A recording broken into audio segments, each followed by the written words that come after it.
Good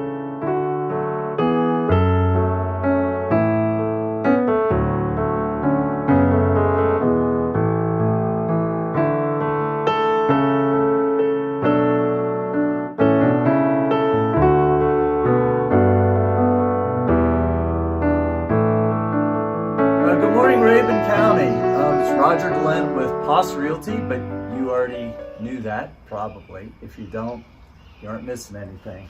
But we're really happy to be here today with Monica Blalock, who's the Director of Community Awareness for Faith. And we're going to talk about what faith is in just a minute. All right, great. Thanks for taking a little bit of your time. Well, thanks for coming. I appreciate you being here. Yeah, it's great. Faith is one of the many organizations we have, but certainly one of the most well-known in the community. And so, Monica, I always like to start with some really tough questions. Oh, no. So I'll start with, what does faith stand for? Oh, well, faith, oh gosh, I don't know. No. Faith stands for Fight Abuse in the Home. Yeah. And so fight abuse in the home covers all sorts of abuse that can happen in a family situation. Yeah, so it's kind of oriented towards domestic situations, things that occur in the home that need to be addressed, stopped, etc., etc. Yes, and when Faith started, we started out just primarily domestic violence, and what we found through helping people is there were all sorts of types of domestic violence and violence that happened in the home. So we started out with a hotline and a shelter, and so our services have just continued to grow over the last 25 years. Yeah. So Faith is an organization, then you talked about the mission. Is it Raven County? Obviously our channel is just for Raven County, but I know you've got the powerhouse at least. So how large of an area do you sort of offer services and assistance to? So we offer services in 3 counties. It's Rabun, Habersham, and Stevens counties that we cover. Yep, okay. And can you talk kind of about the breadth of the things that you do in terms of the thrift store, the furniture store, the powerhouse, and just talk about what they are, where they are, what they do? Yeah, so in Raven County, and a lot of people in Raven County think, I ask, what do you know about Faith? And they always mention the thrift stores and the domestic violence shelter. So in Raven County, we do have the domestic violence shelter and the thrift stores.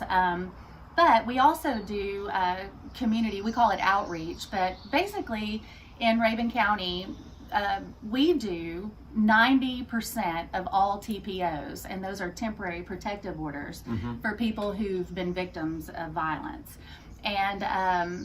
And there are a lot of things that go along with a temporary protective order. Sorry, a B. A big B. Yeah, with a temporary protective order is just a little bit stronger than a restraining order. Right. So we have advocates that take the information down. All of those go before a judge, and then a judge will issue the temporary protective orders, which are served by the police, and they're just they're just a lot stronger than a restraining order. Right. So any phone calls, emails, or any contact from the perpetrator, and they will go to jail, and the victim is a lot safer. So we do, I would say, more than 90% of the TPOs in the county, in Raven County. And so then we have the domestic violence shelter, which houses about 12 to 15 people, depending on if it's adults or children. But not every victim of domestic violence needs shelter. So our advocates will help do safety plans. We work with the victims to, number one, keep them safe, but to come up with a plan that works for them. Yeah. But not all domestic violence victims need shelter in the shelter. Right.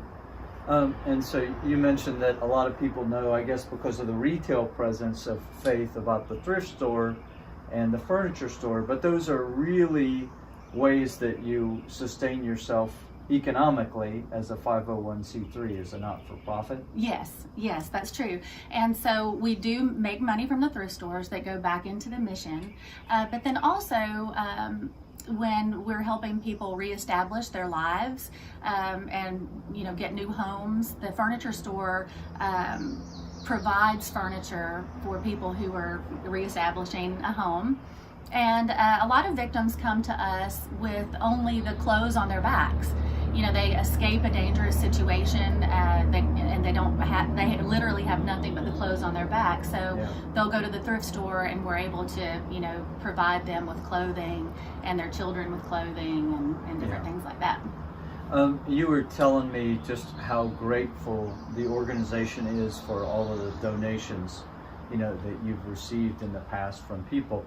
But you can also donate items and goods to the thrift store or the furniture store, right? Yes, absolutely. So it doesn't have to be cash or right. It doesn't have to be monetary. Everything helps. So and the thrift stores mean so much to us, and they're a presence in the community, and like I said, they help the victims of abuse, and then and the money helps the victims. So absolutely. And then you just came off doing a couple of different things, the music festival and the golf tournament, which were fundraisers as well. Right. But I would say they're also fundraisers. Right.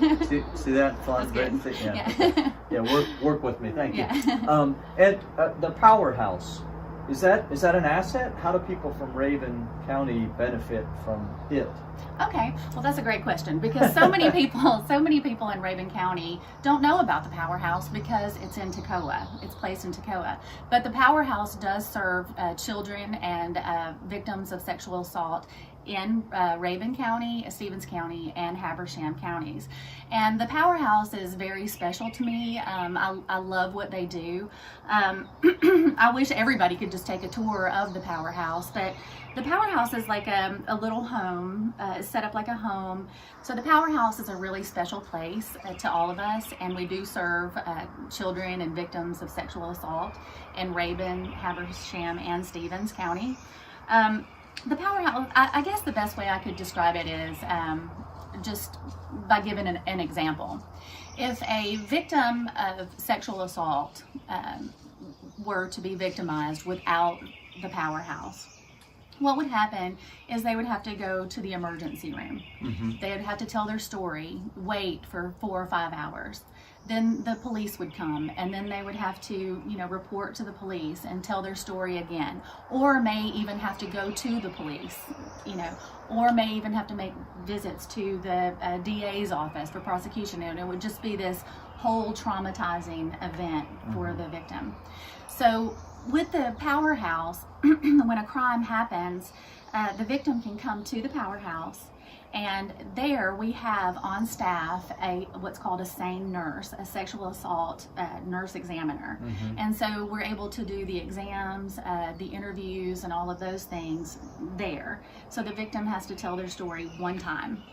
And also there at the Powerhouse, we have a forensic interviewer who's amazing, Ruthie Zollner. She's amazing.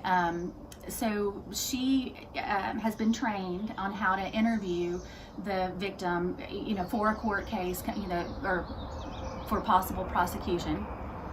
And so what's so great about that is all of the agencies come to the Powerhouse. So the police come, the district attorney comes, if it's a child, DFACS comes, and all of those agencies are there, but the victim never sees them. So they're, they have access to the interviews and all of that on camera at the place. So it's a very non-threatening, peaceful, caring place for the victims.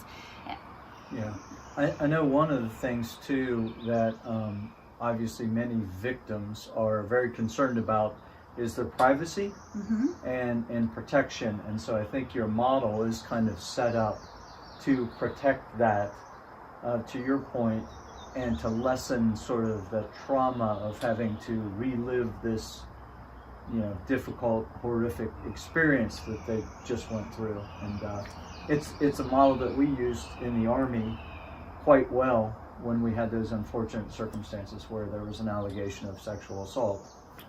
Very similar kind of model to help focus on what the victim needed the most. Yeah, that's it. That's exactly it.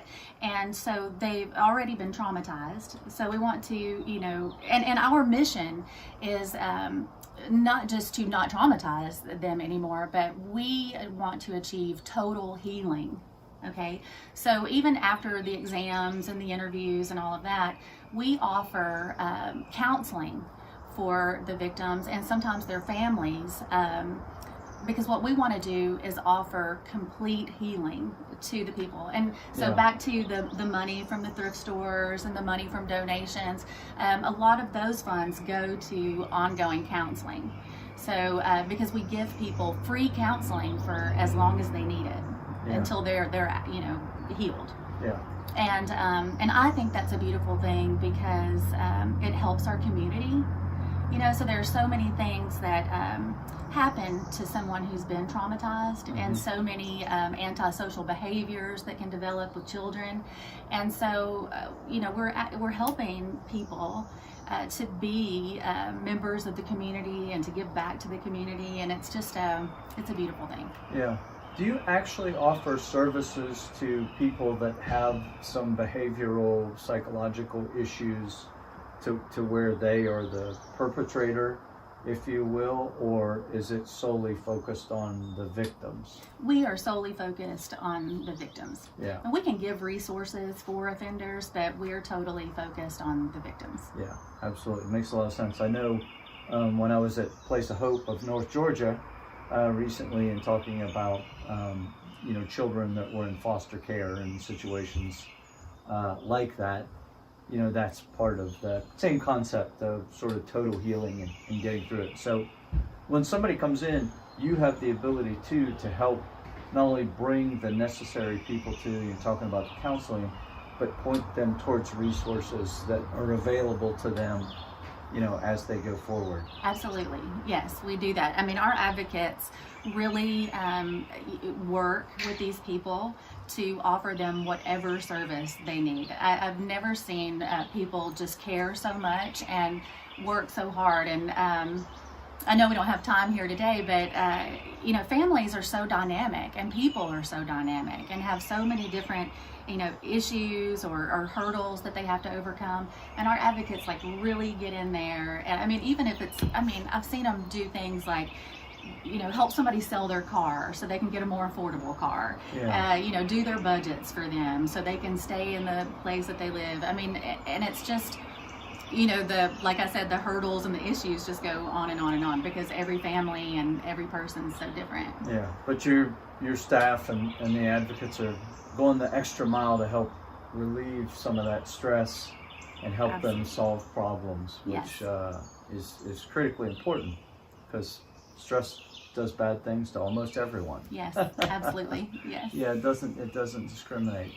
But what about some things in the future? I talked about you just came off a series of kind of events. What are some things that are out there on the horizon that you're considering in the way of new efforts or services that folks can look forward to?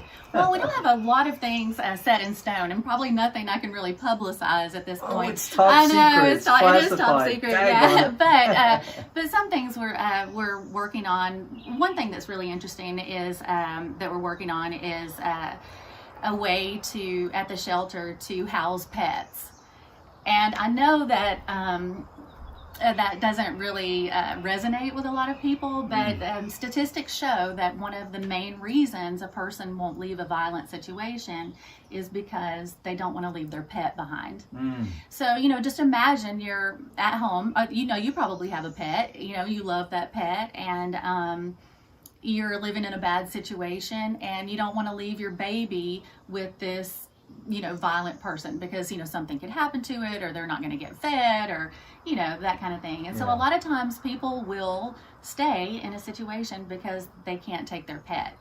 So what we'd like to do is we'd like to have, 3 or 4 kennels for cats and 3 or 4 kennels for dogs so that we can, when we're helping with the safety plans and that kind of thing and trying to, help people out of their situations, that we have a solution for that. Yeah, that's great. Well, the other part of that too is if you get past that traumatic experience and the immediate crisis, then they have the opportunity to see and spend time with their pet, which is very comforting and healing as well. So that's really cool. And right now we do have some solutions for that, but they're off site, so it's kind of difficult to for them to see their pets all the time.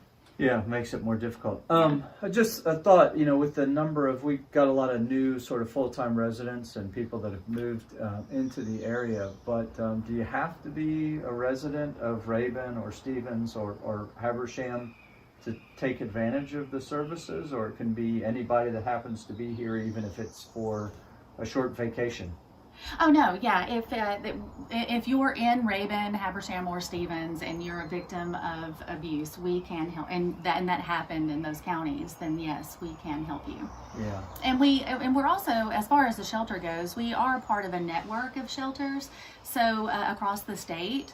So if our shelter is full, we may refer somebody to another shelter, or if it's a particularly dangerous situation, we might want to send somebody to a remote shelter, and vice versa. Yeah. So we kind of, work throughout the state with that kind of thing. Yeah.